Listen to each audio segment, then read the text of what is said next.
a song my sister told me to choose tonight, so I chose it. Turned out to be a great choice, as Welcome to the New Age is as appropriate as it could ever be, with guys like CJ Fair, Ennis, who's come out of nowhere really. I mean, no one really knew Ennis. Now he's on everyone's mock draft. Seems he'll be 8th in the NBA upcoming draft. Awesome story. Kid plays big, ice water in his veins. Maybe the best point guard I've seen in Syracuse in 3 or 4 years, and that's saying a lot. Cuse usually has great point guards. Now, tonight we're supposed to get great rivalry matchups, some good basketball. We were supposed to see Duke and North Carolina, who had a manager's game that turned out into a brawl. So, I mean, you can imagine how deep that rivalry runs when the players aren't even playing. But we get the grown men fighting. Just wonderful. But not so wonderful is we won't get to see them tonight because, for whatever reason, the snow, they've canceled the ball game. I can imagine seeing 4 to 5 inches of snow out there and everyone's panicking. So much so that they canceled one of the biggest nationally televised NCAA basketball games of the year. Thanks a lot, guys. But luckily for us, we still get to watch Syracuse, Pittsburgh. So reminiscent of the time when the Big East was prominent. Both of these teams shoved into the ACC scene, which, you know, to me is one of the greatest things that ever happened. I recently wrote a piece about Syracuse entering into the ACC, playing the likes of the North Carolinas and the Dukes. We get to see that, and we also what happened Syracuse and Duke. Awesome game, overtime game. 2 Hall of Fame coaches, potential NBA Hall of Famers all over the court. It's just, you know, an amazing experience. Great game to watch, and today we get the #1 Syracuse Orange going in to play Pittsburgh. I mean, in the Rowdy Peterson Event Center. Syracuse narrowly escaped early in the year in the earlier matchup, won by 5, believe it to be 54 to 59. Great game. CJ Fair came out to ball, which he usually does. I mean, hence the benefits of having a senior on your team.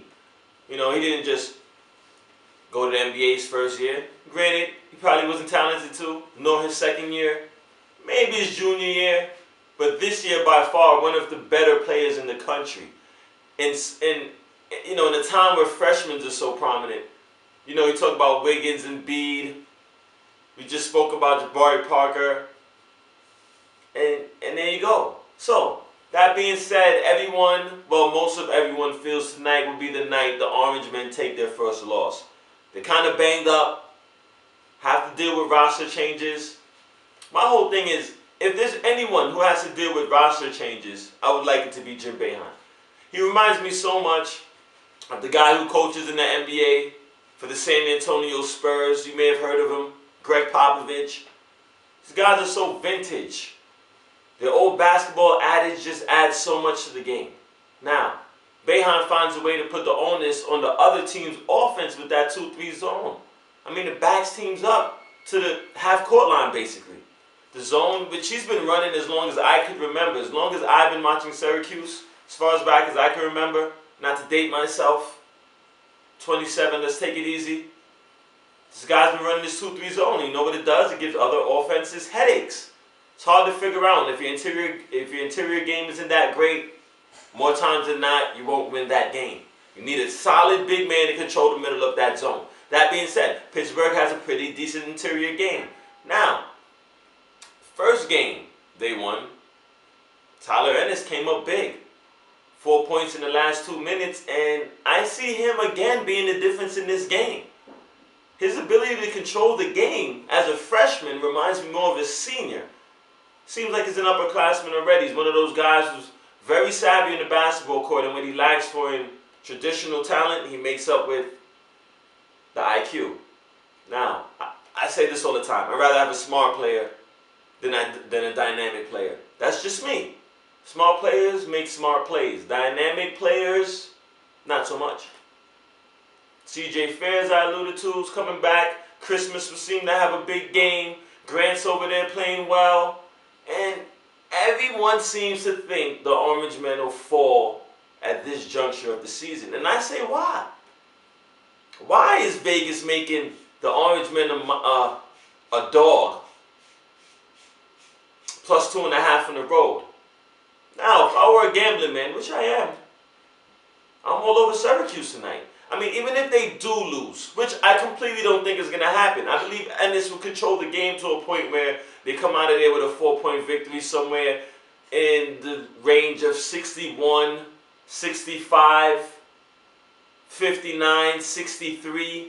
Low-scoring event. We both know both of these guys play defense. Pittsburgh wants to beat up on you. They leave no man unaccounted for. Rarely will you get an open shot tonight. Guys are going to chase you off the three-point line, and they're going to beat you up down low. That's what they're known for, physical play. Cuse, the 2-3 zone, as I alluded to earlier, same thing. These guys are going to beat you up. So it stands to be a physical game tonight, and whoever could sustain the physicality will indeed win. In my mind, that team will be Syracuse, and they will, again, be undefeated. Can they run the tables? That's a whole different issue. But tonight will stand to be their biggest test.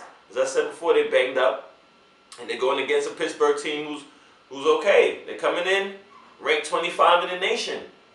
That tells you something. They didn't start at 25, but now they're 25. So, again, I believe Cuse finds a way to pull the win out tonight, as they do so many other nights. And it's because of their veteran leadership. They have guys who's weathered the storm before, been in this situation, been to the tournament. And the guy, Ennis, is young, but he's rubbing off on everyone. He's exuberant. His energy, he spreads it to everyone. His IQ, he makes everyone smarter on the floor. So tonight, again, to reiterate, the Orange Men get the win by 4. So, for all the guys on ESPN who's predicting otherwise, I'm still on the train. I see no reason to get off of this Syracuse train. They just came off of a huge win against Duke, and if you ask me, Duke is better than Pittsburgh. Offensively, they have guys on Duke that can hit threes from any space on the court. Pittsburgh, not so much. And you know, Duke does have one of the best players in the NCAA ranks in Jabari Parker, and he had a great game. But as great as a game as he had, C.J. Fair had a better one. In fact, he had a career game, which just goes to show when the stakes are on the rise, guys like C.J. Fair with experience are going to show up to play. So I'm taking experience tonight. I'm taking Jim Boeheim tonight to pull this win out. You've been watching Ray Mitchell. You know the couch. You should know it better than you know me by now. Seems I'm supplanted here. But the Q's tonight, guys. Tune in. It's going to come on roughly around 15 minutes. It's 6:45. I'll post this up. So this will be online around the same time the game is on. So you guys do me a favor. Log on to the YouTube.